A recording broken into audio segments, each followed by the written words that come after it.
Muy buenas tardes. En este caso les vamos a hablar sobre el tema de medidas de asociación. ¿Qué son las medidas de asociación? Muy bien. A continuación, son indicadores epidemiológicos que evalúan la fuerza con la que una determinada enfermedad se asocia a un factor. ¿Cuál sería un caso de esto? En este caso sería el factor, sería el fumar, y cuál sería el evento desencadenante de este, tener el cáncer de pulmón. Muy bien. Otro ejemplo sería la luz del sol, sería el factor en este ejemplo. ¿Cuál sería el desencadenante? Sería un cáncer de piel. Bien, las medidas de asociación van a ser comparaciones de incidencias de la enfermedad en las personas expuestas respecto a las no expuestas. Bien, compara la frecuencia de la exposición entre enfermos y no enfermos a un cierto factor que le va a desencadenar una enfermedad. Muy bien. Otro ejemplo sería mutación de un gen, que sería el factor, y cuál va a ser el evento o el desencadenante de esto, pues que va a haber una enfermedad. Bien, a continuación, otro sería, el factor sería un tratamiento, cuál sería el evento, pues una mala curación o una buena curación en este caso. Muy bien. A continuación muy bien. Las medidas de asociación también van a evaluar las medidas de asociación se van a evaluar mediante una función estadística, y las que son más sólidas o las que van a tener un poquito más de investigación, digámoslo así, se van a calcular utilizando la incidencia. Muy bien. Bueno, en este caso vamos a revisar dos tipos de diseños con los cuales se hace este tipo de estadística. Muy bien, en este caso será la revisión de diseños de estudio. Acá iría la población. En este caso iríamos a los que se va a dividir en expuestos y no expuestos a un tal factor. Entonces a los expuestos se va a dividir a los que se enfermaron y a los que no se enfermaron. Y a los no expuestos, a los que también adquirieron la enfermedad y a los que no adquirieron la enfermedad. Muy bien. Vamos a ver más adelante. ¿Tú me dices? En este caso hablaremos sobre la revisión de diseños. Vamos a buscar un poquito por aquí. Bueno, en este caso analizaremos otra revisión de diseño de estudio. Se va a dividir en casos y controles, ¿vale? Los casos, los que tienen la enfermedad, igual, los que se expusieron y los que no se expusieron a tal factor para que diera esa enfermedad. Entonces, los que no tienen la enfermedad y que igual se expusieron al factor, y a los que no se expusieron pero no van a tener la enfermedad en este caso.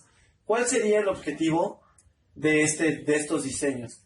El objetivo es determinar si hay un exceso de riesgo o si existe una reducción del riesgo de una enfermedad. Bien, este riesgo de enfermedad se debe asociar a una característica. En este caso, ¿cuál sería la característica? Bien, la característica sería que todas estas personas que tienen cáncer de pulmón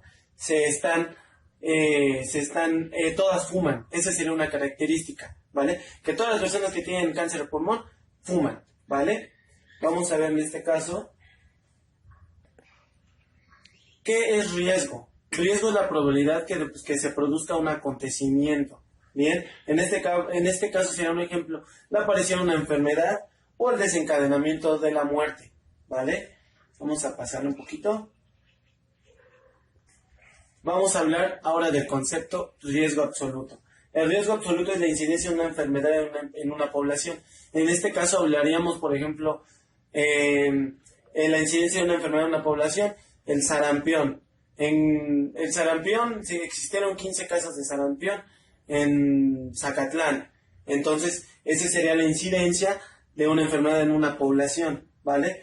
Nos va a indicar la magnitud del riesgo de un grupo de personas con una cierta exposición, pero también, como no tiene en cuenta el riesgo de la enfermedad en sujetos no expuestos, no indica si la exposición está asociada a mayor riesgo de esta enfermedad, ¿vale? Ahora vamos a hablar del riesgo relativo. Estos son dos ejemplos de medidas de asociación. Una sería el riesgo absoluto y en este caso sería el riesgo relativo. Compara la frecuencia con que ocurre el daño entre los que tienen el factor de riesgo y los que no lo tienen. Va a ser una comparación entre estos dos. Como base para su cálculo se utilizan los valores de incidencia acumulada correspondiendo al cociente entre la incidencia en expuestos en relación con el grupo de no expuestos. Bien, a lo mejor se escucha un poquito enredado, pero a continuación les voy a enseñar ejemplos de cómo se hace esta tabla, ¿vale? Bueno, en epidemiología se denomina riesgo a la probabilidad de ocurrencia de un evento, típicamente enfermar, aunque también morir y curar. Estos van a ser como algunos ejemplos de riesgo relativo. ¿Qué es riesgo? Riesgo es la probabilidad de que un individuo libre de una enfermedad se enferme. Eso es riesgo, ¿vale? Bien, a continuación les voy a enseñar una tabla en cómo se calcula o cómo se representa el riesgo relativo. Bueno, en esta tabla, NF nos va a estar indicando el evento, los eventos, ¿vale? En este caso F nos va a estar exponiendo lo que son el factor, ¿vale? Entonces la columna sería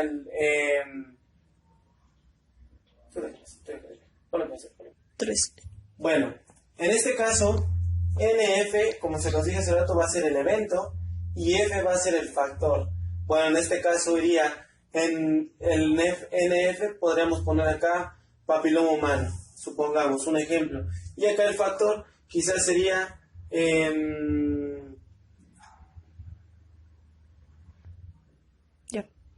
bueno, en este caso, en esta tabla, NF nos va a indicar lo que es el evento y F nos va a indicar lo que es el factor.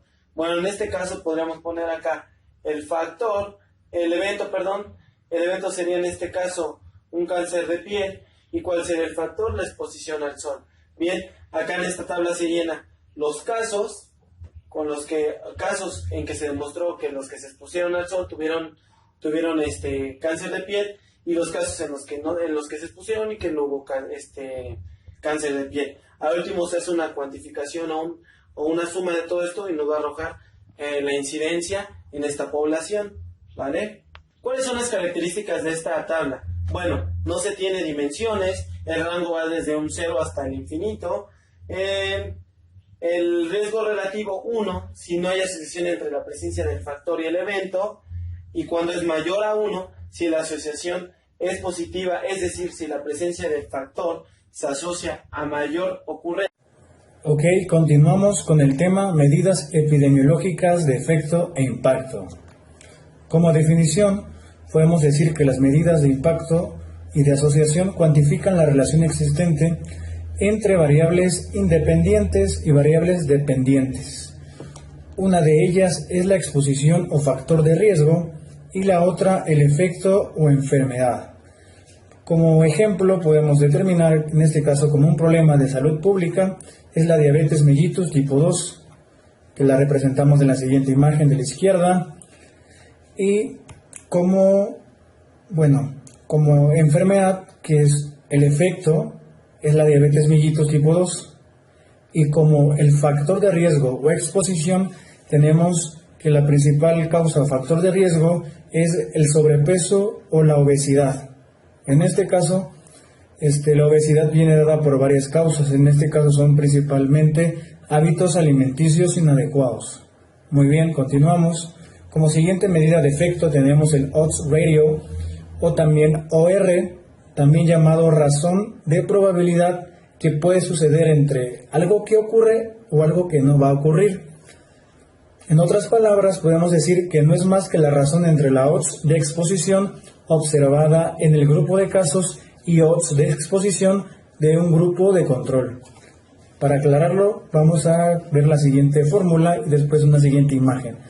La odds ratio es una fórmula que se determina por A por D y entre B por C.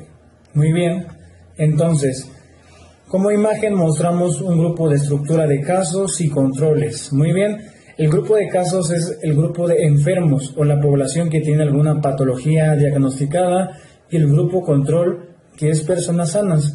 Entonces, a partir de estos grupos que tenemos, se hace un estudio en el cual buscan algún resultado o alguna diferencia que pueden tener, en este caso que ya están enfermos o los que están sanos, qué enfermedad o cómo podrían obtener esa enfermedad de las personas que ya están enfermas. ¿Ok? En este caso es un análisis de los resultados a través de los grupos seleccionados. Como siguiente medida de efecto es el riesgo atribuible, que también se puede decir RAE, y es el riesgo de tener el efecto entre los expuestos que se debe a la exposición y se calcula restando al riesgo de los expuestos el de no expuestos. En este caso podemos decir que sería el riesgo adicional producido por la exposición al factor de riesgo. Ahora, para dar otro ejemplo, podemos decir que el cáncer de pulmón, que es una enfermedad que es el efecto, puede venir dada por principalmente personas que consumen smog o humo del tabaco. Ahora, hay personas que no son que consumen directamente esto, pero pueden estar expuestos a este tipo de agente o de humo. Entonces podríamos decir que el riesgo adicional es esto, el riesgo atribuible que puede tener un factor de riesgo sobre un grupo de personas hacia un grupo de población, en este caso que es el humo, y que podría generar una enfermedad como es el cáncer de pulmón. Muy bien. Y su fórmula se representa por RA es igual a IE menos IO, que es el riesgo de los expuestos menos el de no expuestos. Muy bien. Ahora vamos con medidas de impacto. Podemos decir que las medidas de impacto se abarca principalmente la fracción etiológica, que se puede decir que es la Fe y E minúscula. Es la producción de efectos producidos por la exposición de los expuestos. Indica también la magnitud de asociación tanto mayor cuanto más se aproxima al 1 o al 0 o del 1 o 100%. Es decir, ¿qué tanto estas variables independientes y dependientes, en este caso, la variable del factor de riesgo y la variable de tener una enfermedad? Entonces, podemos decir que es la magnitud en que estas variables pueden ocasionar una enfermedad. En este caso, cuanto mayor fuerza tengan de relación o de asociación, es más inminente que pueda generar una enfermedad que pueda afectar a un grupo mayor de personas o de una población. Y en su fórmula se representa Fe es igual a IO, IE menos IO entre IE. Muy bien.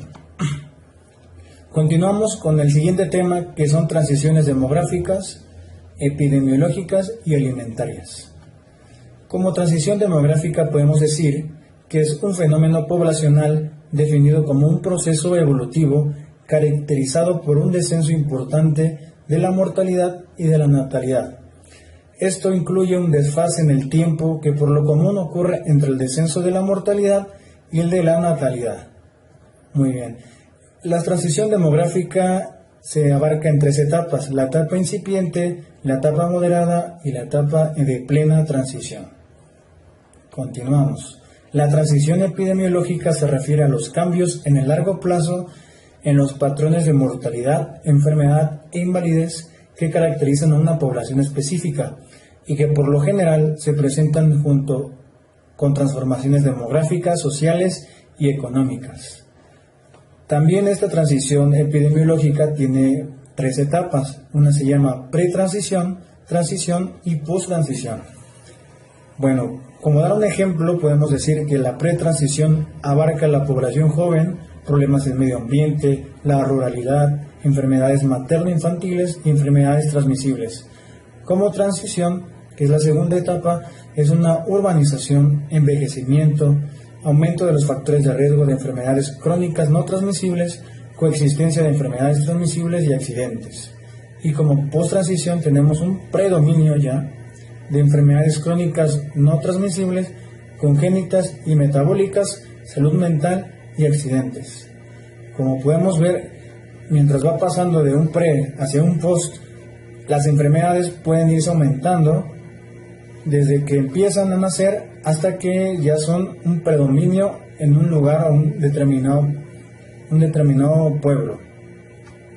Y como último tenemos transición nutricional, nutricional, que se refiere a los cambios en el perfil nutricional de las poblaciones humanas como consecuencia de los cambios en la dieta.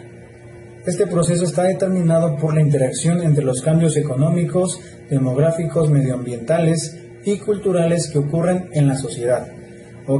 Este también se abarca por 3 etapas del mismo nombre que en la transición epidemiológica. Y como pretransición podemos tener que son en la dieta cereales, tubérculos, vegetales y frutas. En la transición podemos tener que se va cambiando este tipo de consumo hacia azúcares, grasas y alimentos más procesados. Esto tiene que ver también con la evolución que ha llevado las tecnologías y cómo se producen y se distribuyen los alimentos. En este caso, cada vez los alimentos son más sintéticos o llevados a cabo por procesos más sintéticos químicos. Y la post-transición es un contenido alto de grasa y azúcar de bajo contenido de fibra. En este caso, todos estos tipos de dietas tienen un estado nutricional, ¿verdad? Entonces, en la pretransición, que eran los cereales, tubérculos y vegetales, predominan las deficiencias nutricionales con un significado o con una importancia menor. Después, en la transición, coexisten deficiencias nutricionales aunado a un sobrepeso u obesidad.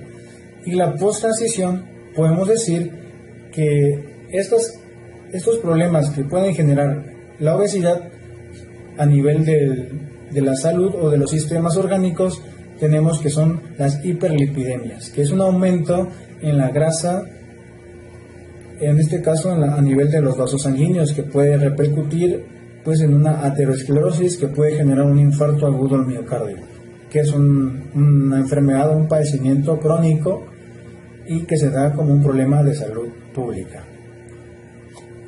Son esas fórmulas.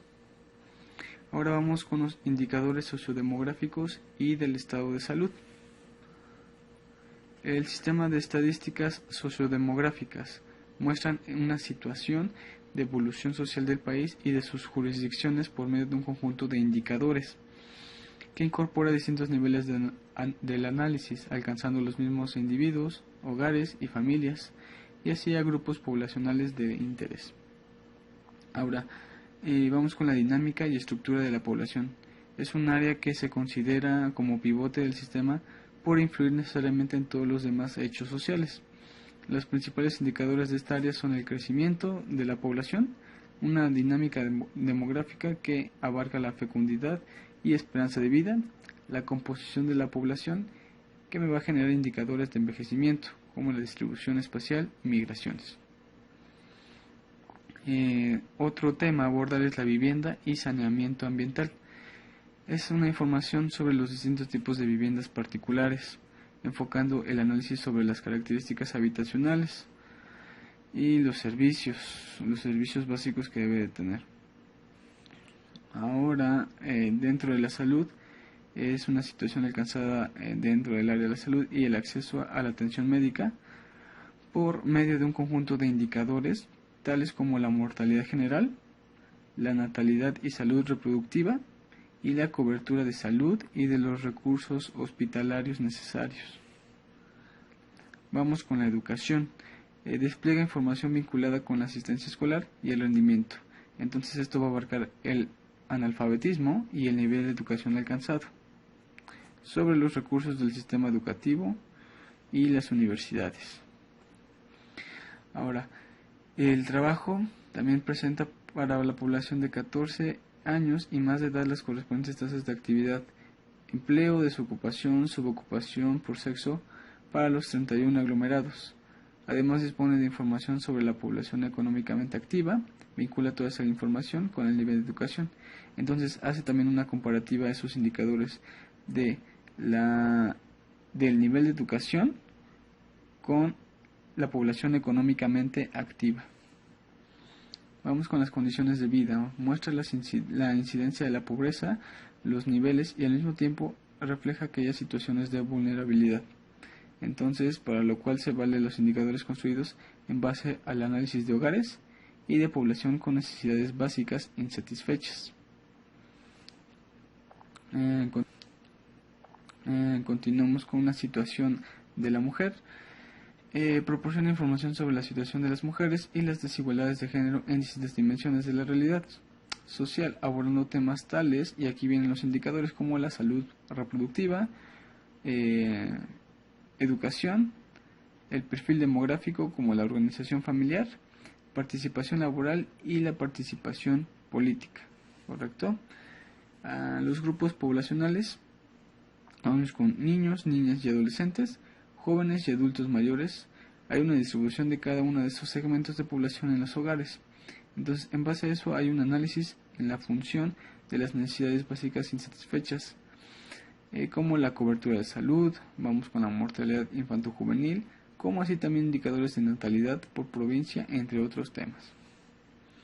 Vamos sobre la cultura, que es información sobre la cantidad de libros impresos por provincia, distribución de salas y pantallas de cines por provincia, espectadores de cine y entradas por capital, títulos de cine estrenados, son algunos de los temas que aborda. Entonces, estos indicadores de cultura, el punto importante en el que ellos se basan es la impresión de libros y cómo los van a distribuir hasta qué lugares lo distribuyen.